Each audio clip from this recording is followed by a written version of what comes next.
Yes. What's good, everybody? Welcome back to Veterans Minimum. Today, I'm joined by one of my longest friends. I've known you for how long? Oof, we got to be going back at least 15 years to this point, Yeah, I right? think like sixth grade, Yeah, and then we got super close in high school. Forever. My guy Johnny Pretzels, Glad to be here. Love the nickname. Cortland's finest. Yo, back-to-back Cortland dudes, bro. I just realized I had Sam on earlier this week. I watched that. I heard it. It was great. Shout out to Sam. Shout out to Sam. Shout out to C-State. Bro, crazy. You know, I was telling you this. I don't think you knew it at the time, but Aljamain Sterling, who's the champ now because of the disqualification, Yes. but you know, on UFC.com, he's the champion bantamweight, former Cortland guy. We were actually together at the same time. I didn't know who he was, never met him, but you know, I'm always rooting for the Cortland guys. It's great to see that they're succeeding. Yeah. And, John Bones Jones actually also is from that area up there in upper Western New York, I guess. It's cool. I guess it was a big wrestling school, big sports school. So it's great to see people succeeding from there. It's always, makes me smile. It's a great thing. Yeah, bro. I remember we came and we visited you one time. Epic. And it was this is going to be a throwback, especially how big he's gotten now. Kendrick Lamar opened up for Steve Aoki. Yes, he did. Good Kid, Mad City. Good Kid, Mad City. And you have another thing with John. Randomly, me and you have been on mad vacations together, bro. That's how we got to do it, Miami, Cancun, even Vegas. We connected out there too. And what was funny was you have one of my favorite vacation moments, bro. It was when we were in Cancun. Don't remind me. You might not remember this, but we were in Cancun and Tiesto was playing. Oh yes, Tiesto night, and this is like. Tell the story. I've actually met him after that. Really? Yeah. Yo, so this is like the early explosion of the EDM house music era, right? Like this was 2010, our spring break, 11 years ago. Yo, it might be to the date. Honestly, yeah. It was like March. Spring break week. Yeah. So we go there, and Tim was on this vacation too. Tim, Johnny, our boy Will. Shouts to Will, Manny, and. We go to see Tiesto because it's our last night, and they're building the whole fucking set like on the beach. On the beach, yep. And bro, packed, yeah, thousands of people. Yeah, security with massive machine guns. It was great. Yeah. But there's one part where I look over at you, and you're like miserable. You're just miserable, and I'm like, yo, I was like, yo, bro, how drunk are you? You're like, yo, I'm pretty drunk, but I'm not even upset at that. I was like, yo, what's wrong, man? We're all having a good time. You're like.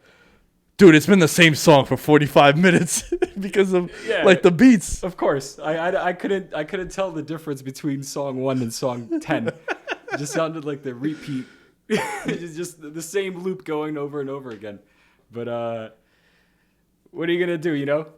Your reaction was just priceless, man. It was one of those things where you had to be there. So what's a Cancun story you were gonna bring up? So it wasn't a Cancun story. It was actually a Tiesto story. A couple of years after that, I went out to the city to the Gansevoort, and my buddy knew the bouncer was packed in the front, so he brought us around the back. The Gansevoort's on the rooftop. Shout out VIP. Yeah, good. Yes. So we got around the back. We're waiting there. There's an elevator that gets us up. And we're just waiting there with a couple of people online. And my buddy who was right behind me starts like tapping me on the shoulder. He's like bugging out. He's like, hey man, that's Tiesto behind us. And like, he's literally right behind us. I have no idea what he looks like. The only other time I remember Tiesto was from from Cancun and just being there and not really enjoying his set. And my buddy starts bugging out, starts asking him for photos. And Tiesto's like, hey, man, I'm just here with my wife and her friend. We're just trying to take it easy tonight. They ended up going up to the Red Room, which is a smaller part of the Gansevoort nightclub there and more private. And, I go over to him and I'm like, hey, it's nice to meet you. Excuse my buddy. He's a little starstruck at the moment. But it's a pleasure, and I hope you guys have a great night. And he's like, yeah, thank you too, man. He's like 6'4". Really? Yeah, he's a big dude. Like, you wouldn't really expect him, he was like he could have been a bouncer. Like, he was a bigger guy. I was a little shocked. But, very cool, down-to-earth guy. And he's like, before he went up in the elevator, he's like, "Hey, you two, man, have a great night," and that was it. Little did he know, I do not like his music. Yo, bro, if you see this, like, it's all good, man. It's all love. Yo, God bless. Back to business, though. Dude, I met single. I met Chris Berman one time. Oh yeah, He's huge. He's like 6'4". back. Yeah, Back. he's massive, and also Dan Levitar too. Really? In a Starbucks in Miami. Dan Levitar, really? Yeah, he Berman looks like a big guy on TV. When you compare him to the other NFL players he does right talk shows with, you could kind of see like comparatively he's So I'm waiting for to get something from Starbucks, and he's like literally right in front of me, but he has his back to me and he has his hat low, and I haven't really made out in my mind who it is. And then the barista's like, "Oh, Dan, baby, what's going on?" And know then, him on a first name basis. and then I'm like, oh shit. I was like, "Yo, Dan Levitar, man, big fan. A big fan. Listen to your show all the time." Spoiler, I don't, but it was just something that just had to say. Yeah. But I have listened combos. in the past. He's like, "Oh, thanks, buddy. What are you in town for?" I was like, "Oh, the bachelor party." He's like, "Oh, be careful," and then he just like walked away. That was it. But Enjoy the coffee, Dan. Yeah, enjoy the coffee, dude. Speaking of Miami, speaking of vacations. There's something I've always mentioned about Miami in particular. You're a degenerate just like I am in the sense like we like to gamble. Want to open up with some betting talks. Let's do it. Miami, you're familiar with the Miami flu, right? Oh yeah. Right? Gotta show up there, you gotta go to live on a Sunday, right? Yo, I was telling this story recently to I went out and got some drinks in Brooklyn with Impy and some of his buddies, and they were degenerates. We were watching the NCAA tournament last week. Yeah. And I was telling them the story of when we went for Danny's bachelor party, that it was either Friday. It was a Friday night game, I think. Yeah, it was a Friday night game. Sorry, it was a Saturday night game. Oh, yeah. And they were playing the Brooklyn Nets. I got word from a source, a friend who works at 11, that the Nets were there until 7 a.m. There you go.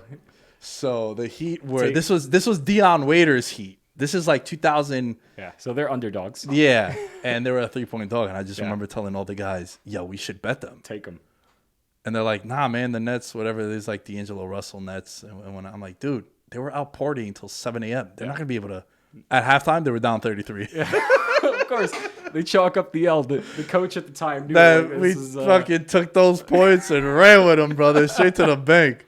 We fucking loved it. But dude, you like to gamble. What sport do you like to gamble on the most, would you say? Basketball, definitely. Baseball is a little tougher. Do me a favor, just move the mic just closer. Absolutely. Yeah. Baseball tends to be a little harder. I do enjoy gambling on basketball also is a little more just because I like to watch random games. Football in the NFL obviously is huge in the gambling world. I just find that I'm more accurate when it comes to basketball betting, so I tend to stay with that.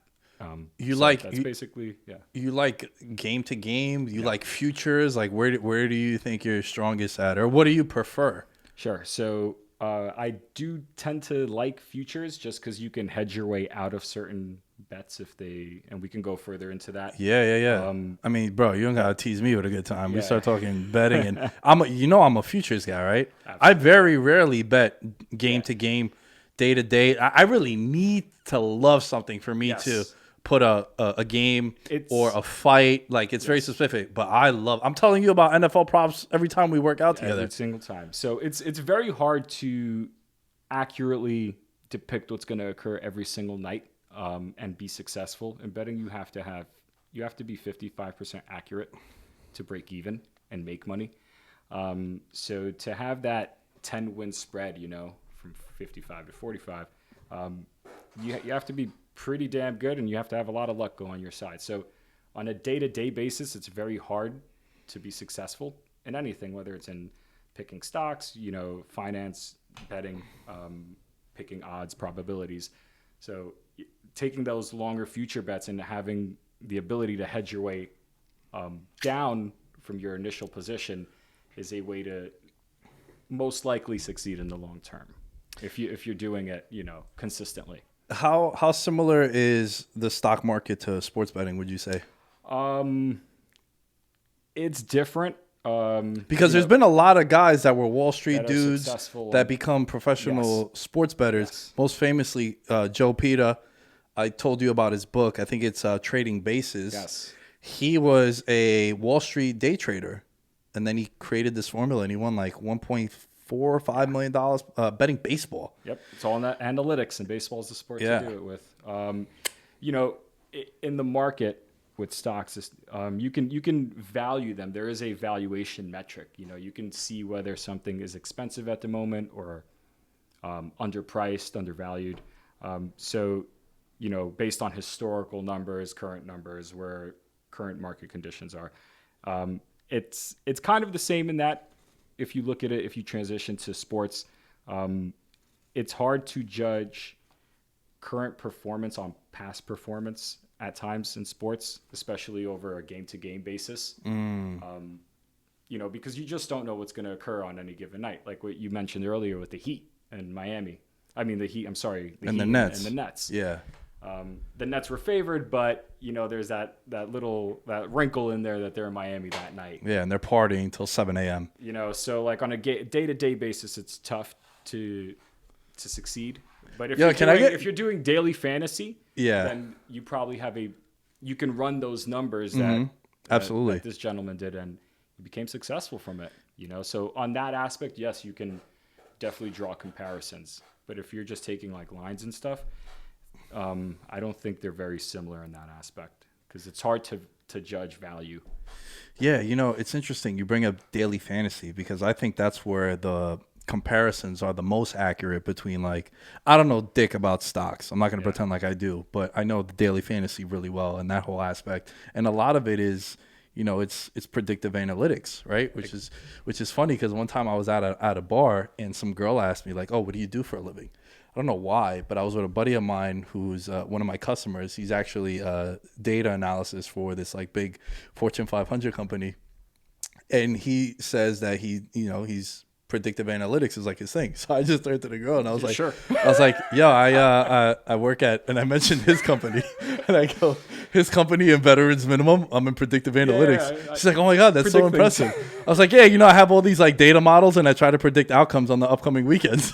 And my friend just started laughing. He's like, you're not entirely wrong with what you're doing with your Excel sheets and shit, but you're doing it for daily fantasy. He's like, it was just hysterical. No, Excel is very powerful. Yeah, and you can be surprised. Well, it's really ruined daily fantasy for my friends and I, who I like to build one lineup. I'm a very predominantly one lineup base player, single entry only, because there's different kind of tournaments you can enter when you do daily fantasy. There's single entry. Yeah. There's cash games, which is basically half the field gets paid, so the top 50% get paid. And then you have the Millie Maker, right, which is the most popular tournament on DraftKings, $1 million to first every fucking weekend they have it. And that one is basically the lottery. There's 600,000 entries. Players can max enter 150 times. You shouldn't really play those. You literally need to hit the nuts, to use the poker term, on all 9 of your spots. Highly unlikely. Yeah. Right? And with DFS, what's happened is a lot of the Wall Street professional poker players have transitioned into daily fantasy, and they run these Excel stuff, and they do optimizers, which spits out lineups for them. Yep. It's hard to compete with that. Yeah, extremely tough, especially if they're entering 50 lineups to your 1. Right. Or 2. That's why picking contests, it might be even more important than the lineup you put together. Because if you're a professional DFS player and I'm your average Joe, and you go in there mass entering 150 lineups to my 1, I'm drawing dead. Yeah. That's why you should, if you're only building one lineup, you should play the single entry, where even if John's a professional and you have $1 million bankroll, if we're both doing a $50 lineup single entry, sort of levels the playing field there. Yep, absolutely. I mean, that is the way to go if you're just a small time player. You're just gambling for fun. You want to watch the games tonight or next week, whenever it may be. That's the way to go. To enter one of these big lineups and think you're gonna hit one of the prizes is highly unlikely. It's just like you're giving the big guys the money at that point. But I wanted to touch on some NBA odds now that LeBron James is hurt. He recently got hurt this week, and Which the also landscape has shifted. Yes. In the odds world. Right. In the NBA world. This was a topic that I definitely wanted to touch with you. And I want to use it LeBron Jordan, right? Yeah. I don't want to talk about that because we can have those conversations at another time. But two players who are in the GOAT discussion, right? And there's two different cases I think you can make for both. Mm-hmm. The longevity and the duration for LeBron. Absolutely. That's a big part of his greatness and what makes him unique, right? And he has the hardware. Dude, we're going to dismiss just the resume for MJ just to continue with this point on LeBron where what you said, he got hurt now. Yeah. Bro, he's never been hurt. Hardly. Very, very few times. Like, when has he missed time other than it being optional? Correct. From a couple of years ago on the Lakers. Where but he got there and it was like young Lonzo. He kind of knew that, what are we going to do? The 6th seed? Like, let me just cash it in. And I'm going to pull my groin these last 30 games. Yeah, that's just besides that. Yeah, and then they come back the next year and they do what they did. So that's why this is the first time that he's been hurt, bro. Yeah, absolutely. He had, I think, a back issue on Cleveland for a little bit in the early 2010s.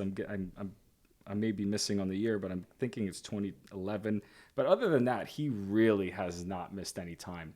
I still think that was like optional. Yeah. Like, because, that was at the time when they were having all the outrage of, the Heat are coming into town and I paid $300 to watch them. And I'm in Milwaukee at the time. Milwaukee, they don't have Giannis yet. So it's like, you're paying. Dude, even the Knicks for the longest time, you were buying tickets to see other teams come in. Yes. So you're a Hawks fan. You're like, I just spent $300 on these tickets. I bought them 4 months ago to get them cheap, and LeBron's going to sit out. Mm-hmm. Personal issues. Like, you couldn't have that with the Spurs. So I think all that stuff was all just BS. It was just like a leave of absence without getting in trouble. It's not out of the question. He's notorious for cruising during the regular season. He's really just trying to put in the playoff time. If he takes nights off here or there, it's, he's really transitioned his game drastically in the last few years just to increase his longevity. He's become mainly a perimeter guy, and he really just goes from 3-point line to 3-point line, and occasionally he'll slash if you've been watching his game recently. But it's basically to extend his career, to put less miles on his body. Right now, I wanted to do I did a little research actually, and I came up with his career minutes total. So currently, LeBron James is 7th all time in minutes, 49,900. Now, is that regular season? Okay, you beat me to it. Yeah. So he's 7th all time. Kareem is in first with 57,000. So you figure if he gets it 2 to 2,500 minutes per year, he will eclipse that in maybe 3-4 years, which is a possibility. In the playoffs, he is in first all-time playoff minutes played with 10,800. Second all-time is Duncan with 9,300. That's a significant lead. Huge lead. Yeah. And you can say he's going to at least add a couple more seasons of those playoff minutes up. So this man has probably going to play more minutes than any other NBA player in history. I think that in itself is unbelievable. Just the amount of miles you go through is insane. Yeah, man, that gotta be impressive. That's a big part of your greatness. When you go back to like the MJ, LeBron talk, like that has to be one of the, if not the top thing we're going to talk about when we talk about him 50 years from now. When you look back at his career, when it's all said and done, and generations who haven't seen him play talk about him, and like, or compare him. You're like, how do you compare this man that you haven't seen play? You're like, this dude has played 60,000 minutes. Like no one has even touched that. And he's probably going to shatter all the records, Well, too. he's going to shatter the points record eventually soon. Yeah, he's already got all the playoff records. Yeah, for sure. So what it's just happened? impressive. You know, I found it interesting with the MVP award, man. I think the odds shifted. So I'm someone that has a Joel Embiid ticket. Yep. And that sucked because I got him at a little unfortunate. 16 to 1, and he was the favorite for a little bit, for like a week and a half, and then he goes down. Yeah. So now we're looking at it on FanDuel. We got Jokic as a favorite, right? Oh, you have the odds in front of you. Rattle off the odds. Yeah. So I'm just gonna go from the from the highest favored odd position, which is Jokic. He's plus 110.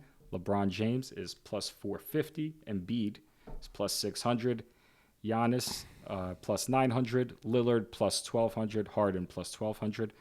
And then I got a couple dark horses that I kind of found that I found interesting. Curry plus 15, so that's 15 to 1. Chris Paul plus 250. Now, there's a chance that the Suns end in first place in the West. Now, he doesn't have the gaudy numbers, the 25, 10, and 10, that Jokic has. But, I mean, the difference in Phoenix is Chris Paul. Like, they didn't make the playoff. Yeah. That's the same team plus Chris Paul. So there's an argument he is the most valuable player if they end up being in first place in the West. They're in second right now, and I believe they're 3 games back at the moment. It's March 25th, so there's if they end in first, that's not a crazy long dark horse. And then Mitchell plus 8,000 or 80 to 1. 80 to 1, correct. And currently Utah's in first. So, but Jokic is currently the favorite, plus 110.